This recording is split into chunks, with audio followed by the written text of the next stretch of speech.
In match day 1, if I captained Kane, I would have scored over 120 points. But if my grandmother had wheels, she would have also been a bike.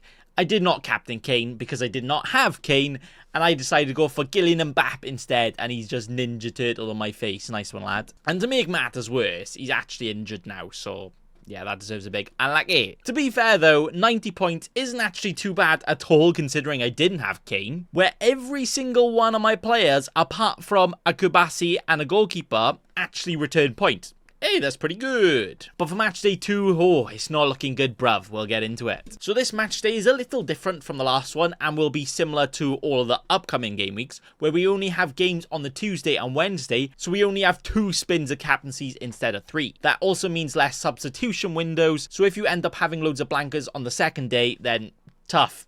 Unlucky. Most of the good fixtures are actually in the first day of the match day as well, with a Man City in there, a Barcelona. And yes, you've got a few, like Bayern could put a few against Villa, Real Madrid, yeah, and Liverpool against Spaghetti Bolognese, but realistically, there's not too many great captaincies there. I say that because I don't have Salah, I don't have an Mbappe because he's injured, and I don't have a Kane. Shut up. But Harold Kane is actually a Harold Payne and could be injured and is likely to be out for the game against Villa, so he will not be a captain shout there. So take that, you cheeky scrubs. You can't have Kane points this week without me. But my team for this week, for match day 2, currently looks like this. Sometimes maybe good, sometimes maybe shit. Because we've got players that's going to score all the goals, right? Captain. I don't even need the rest of my team. Captain against them.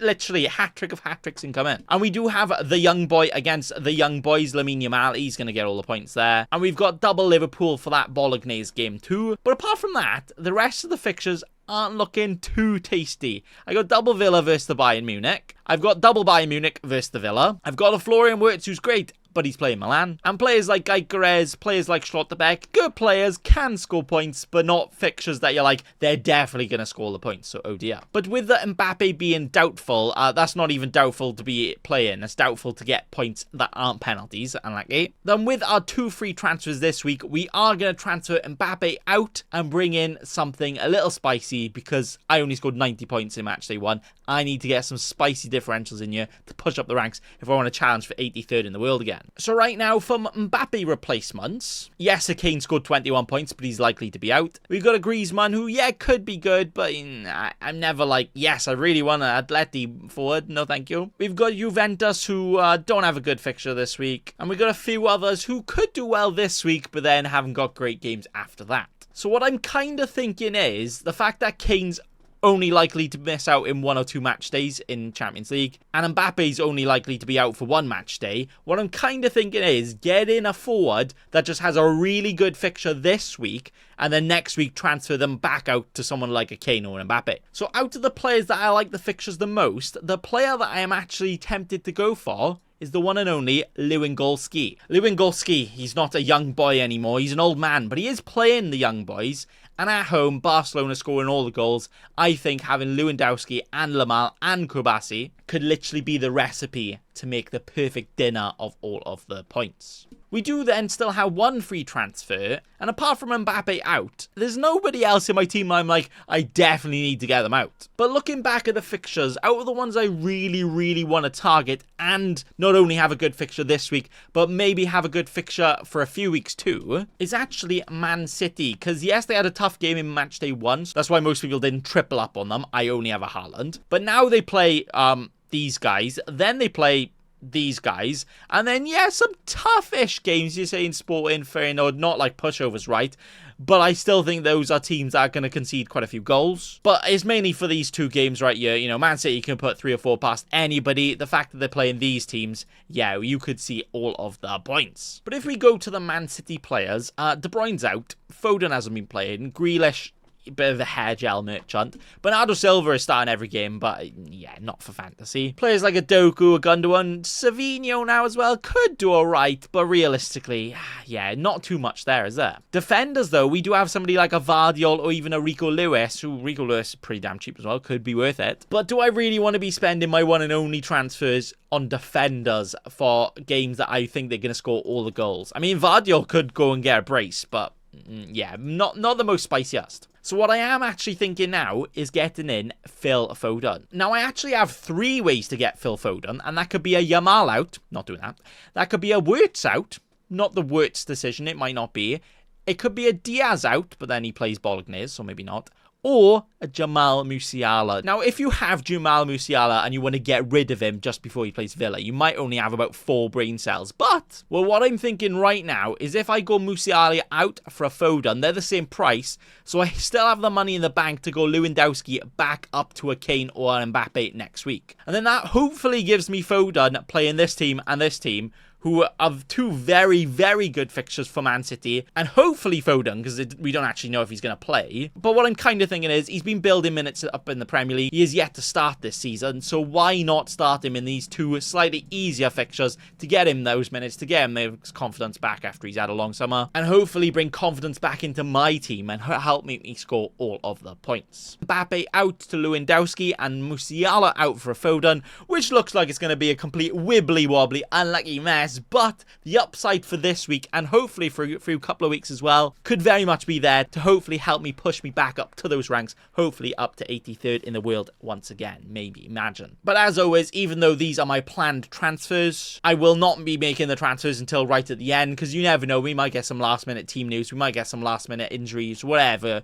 It's always good to make your transfers right at the last moment, and then you can actually make the best decisions. I mean, my decision will probably be to, you know, fuck up my team, because that's just what we do. But it's all a bit of fun. This is what I'm thinking. For captaincy then, on the 1st of October, we have pretty much most of our games.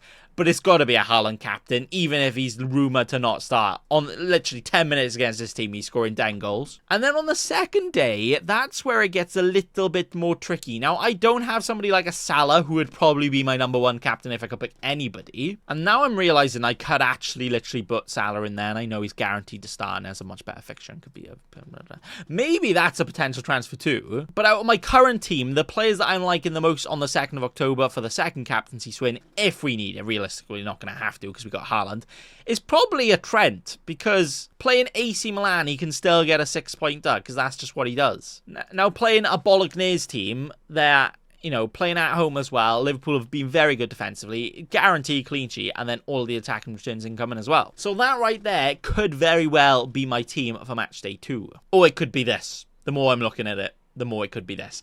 I guess the only way to find out my final transfers is to follow me on the X, on the Twitter, Nathan Bacon FC, and I will reveal all of my transfers as they happen, when they happen, just before the deadline. I want to give a shout out to As1 for being as #1 in my league, who scored 137 points. Damn, son. They've even got players in here that I've never even heard of. Like, who's this Skis? Who's this Skis? But then they do have other players that we definitely know, because like a Kane scoring all the points, a Wirtz scoring all the points, double Arsenal defense, and all the others in there scoring all the points as well. Lovely stuff. My predictions in the Predict 6 game then are these. So we got Stuttgart versus Sparta. I'm going Stuttgart win. Inter versus Redgrade. I'm going Inter win. Arsenal versus PSG. I'm going Arsenal just about winning. Shakhtar versus Atalanta. I'm going Atalanta win. Benfica versus Atleti. This one's a proper tough one, but I'm just edging 1-0 Atleti. And finally, Real Madrid beating Lille 2-0, where I put the booster on as well. Shout out to Joshua, who's #1 in my prediction league. And I would show you, but there's about 144p quality here. Champions League Fantasy, sort out your website, yeah? But they scored 54 points in the predictions, with quite a few right in Matchday 1, so fair play. Meanwhile, Bacon Boy is nowhere to be seen. Shut up. Alright, I'll just get you guys to run my channel instead. That sounds much better to me. So just to wrap it up, this is what my Matchday 2 team could be looking like. It might be a Salah, it might be a Foden, but either way, I think I'm going Mbappe out for Lewandowski to target that young boys fixture, and then next week we're looking likely to maybe transfer him out to somebody like an Mbappe, somebody like a Kane, somebody like anybody else who I fancy. But that right there is all. Thanks for watching, and also remember... Don't be a cheeky scrub. Subscribe to Nathan Bacon right now.